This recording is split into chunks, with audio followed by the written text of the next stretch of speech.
ক্যাশপাতারের যে ভিডিও ছাড়লেই যায় for you. Hello guys, welcome to another blog. আজকে আমরা চলে এসেছি আমাদের একটি ভাইরাল জায়গা ক্যাশপাথারে। এখানে বর্ষাকালে বন্যা এসে চারিদিকে প্লাবিত হয়ে যায় এবং জায়গাটা দেখতে কিন্তু অসাধারণ সুন্দর লাগে। তো আজকে আমরা চলে যাচ্ছি ক্যাশপাথারে, কিন্তু আমরা যখন গেলাম তখন দেখলাম চারিদিকে পানি প্রায় শুকিয়ে গেছে। এই হচ্ছে সেই ভাইরাল বট গাছ, যেটা ক্যাশপাথারের স্মৃতি হিসেবে এখনো ধরে রয়েছে।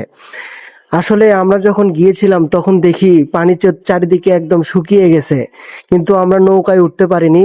কিন্তু আমরা যাওয়ার কিছুদিন আগে এখানে অনেক বন্যা ছিল, অনেক পানি ছিল, তখন নৌকায় করে সুন্দরভাবে ঘোরা গিয়েছে, কিন্তু এখন আমরা ঘুরতে পারিনি, শুধু রাস্তা থেকে ঘুরে চলে যেতে হয়েছে। সো ভিউয়ার্স, জায়গাটা কিন্তু অসাধারণ সুন্দর, আপনারা চাইলে কিন্তু এখানে ঘুরতে আসতে পারেন।